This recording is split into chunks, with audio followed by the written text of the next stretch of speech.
আনিস সাহেব, ওনাকে জিজ্ঞেস করেন ওনার বাইকের দাম কত। 2,10,000। স্যার নাস্তা খাওয়াবে 2,10,000। 5 লাখ টাকা দিয়ে বাইকটা নিয়ে নাও। ওই তো বাইক কিনে নিল। হ্যাঁ আপু, তুই জানোস না ওই লোক তো অনেক ইগো, আর ওনার ইগোতে আঘাত লাগলে তুই সব কিছু কিনে নেয়। বিশ্রী কফি কেন? কে বানিয়েছে? স্যার আপনি কফিটা এভাবে ফেলে দিলেন কেন জানতে পারি? ফেলে দিলাম কারণ এত বাজে স্বাদের কফি আমি কখনো খাইনি। তাই বলে তো আপনি আমাদের কফিটা এভাবে ফেলতে পারেন না স্যার। আপনি কাজটা ঠিক করেন। আপনি এখনই এখান থেকে বেরিয়ে যান প্লিজ। আপনি আমাকে বের হয়ে যেতে বলছেন? আপনার মতো অভদ্র মানুষকে আমরা আমাদের কফি শপের জায়গা দিই স্যার। আপনি চেনেন আমাকে? আপনি জানেন আপনি কার সাথে কি কথা বলছেন? আপনি একজন অভদ্র মানুষ। এটা ছাড়া আসলে আপনার অন্য কোনো পরিচয় জানার আমার কোনো প্রয়োজন নেই। আপনি কন্টিনিউয়াসলি আমাকে অভদ্র বলে যাচ্ছেন। আপনি এক্ষুনি বের হয়ে যান। এই রেস্টুরেন্টের মালিককে ডাকেন। আমি রেস্টুরেন্টের মালিক। বলুন আপনি কি বলবেন আমাকে? আপনার মতো একটা ম্যানারলেস মেয়ে এই রেস্টুরেন্টের মালিক জীবনে হতে পারে না, কারণ কোনো কাস্টমারের সাথে কোনো রেস্টুরেন্টের মালিক এ ধরনের ব্যবহার করে না। আমি তো আপনাকে কাস্টমারই মনে করি না। ম্যানেজার সাহেব, আমি এই রেস্টুরেন্টটা কিনবো। সরি স্যার, এই রেস্টুরেন্টটা বিক্রির জন্য না। আনিস সাহেব, আমি কালকের মধ্যে এই কফি শপটা কিনতে চাই। সরি স্যার, এই রেস্টুরেন্টটা কোনোদিনও বিক্রির জন্য না। ম্যানেজার সাহেব, আমি কালকে এই রেস্টুরেন্টটা কিনবো এবং কালকে এই রেস্টুরেন্ট কেনার পর আমি এখানে কফি খেতে আসবো। তারপর যেন আমি এই মেয়েটাকে এই রেস্টুরেন্টে না দেখি। আমি এই কফি শপটা কিনতে চাই, সেটা যে কোনো মূল্যেই হোক। তন্দ্রার সাথে আমার একটা মিটিং সেট করো, অবশ্যই সেটা কফি শপের বাইরে। তন্দ্রা ম্যাডাম বলেছেন ওনার সাথে দেখা করতে হলে আপনাকে ভেতরে যেতে হবে। আমি এই কফি শপ না কেনার আগ পর্যন্ত ভিতরে যাব না। ম্যাম বলেছেন ম্যাম বাইরে আসবেন।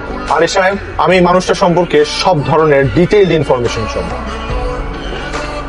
আপনার জন্য 50 লাখ টাকার একটা চেক এনেছি। লাগবে না, আমার কফি শপটা আমি বিক্রি করব না। এত ইগো আপনার? আমার যেটা সেটাকে ইগো বলে না, সেটাকে বলে আত্মসম্মান। আর আপনার যেটা সেটাকে বলে ইগো। বাপের টাকা উড়ান, বাপের টাকা ফুটানি করে। আপনি কি আমার সাথে একটু ভালো করে কথা বলতে পারেন না? অবশ্যই পারি, কিন্তু আপনার সাথে বলবো না, কারণ আপনি সেটা ডিজার্ভ করেন না। আমার উপর তো রাগ কেন? ওয়াই? আমার আপনার প্রতি রাগ না, আপনার মতো বড় লোকের ছেলেদের প্রতি রাগ, যারা আসলে ভাবে দুনিয়াতে টাকা দিয়ে সবকিছু কিনে ফেলতে পারে। আসলে টাকা দিয়ে সবকিছু কিনে নেওয়া সম্ভব, because money is power, money is everything. অবশ্য আপনি তো এটা বুঝবেন না, কারণ আপনার কাছে তো টাকা নেই। আমার আসলে সেই টাকার দরকারও নেই যে টাকা মানুষকে অমানুষ হিসেবে গড়ে তোলে।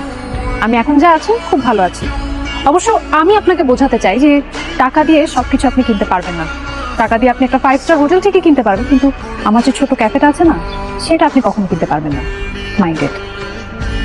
তন্দ্রা ম্যাডামের বিষয়ে খোঁজ নিয়েছিলাম। ওনার মা খুব অসুস্থ, ওনার বাবা চাকরি টাকরি নিয়ে ওনাদের আর্থিক অবস্থা খুবই খারাপ।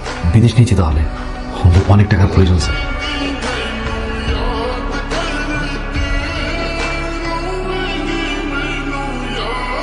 আপনি জিতে গেলেন, আমি হেরে গেলাম। আসলে পৃথিবীতে টাকার উপরে কিছু নেই। আমি আসি, আপনি ভালো থাকবেন। আর আপনার ইগোর জন্য হলেও আমার মায়ের চিকিৎসার ব্যবস্থা হয়েছে। আজকের কফি তো খুব ভালো হয়েছে। Thank you sir. স্যার আমাদের এখানে ফার্স্ট ক্লাস কফি পাওয়া যায়। ঢাকা শহরে এমন কফি কোথাও পাবেন না। তাহলে সেদিন এত বিচ্ছিরি আর বাজে কফি কেন খাইয়েছিলেন? কথা বলছেন না কেন আপনি? এই কফিটা ওই স্যারটাকে দিয়ে আসো। স্যার ওই দিন তন্দ্রা ম্যামের অর্ডার ছিল আপনাকে দুধ চিনি ছাড়া ঠান্ডা কফি দেওয়ার জন্য। হোয়াট? জি, এই কফি শপটা দেওয়ার পর আমরা সবাই অনেক অপেক্ষা করেছি আপনি কবে এখানে কফি খেতে আসবেন। তার মানে আপনি এবং আপনারা সবাই আমাকে চিনতেন আগে থেকে? স্যার আপনাকে কে না চেনে, আর এই কফি শপটা তো ম্যাম আপনার জন্যই দিয়েছি। কি বলে তুই? তো বাইক কিনে নিল। হ্যাঁ আপু, তুই জানোস না ওই লোক তো অনেক ইগো, আর ওনার ইগোতে আঘাত লাগলে তুই সব কিছু কিনে নেয়। সব আপনার সাজানো নাটক। এত দ্রুত জেনে গেলেন? কেন করলেন এটা? আমার মায়ের চিকিৎসার জন্য অনেক বেশি টাকার প্রয়োজন ছিল। ওই সময় তমাল আপনার কথা বলে, আর আমি আমার ফ্যামিলির জন্য সবকিছু করার জন্য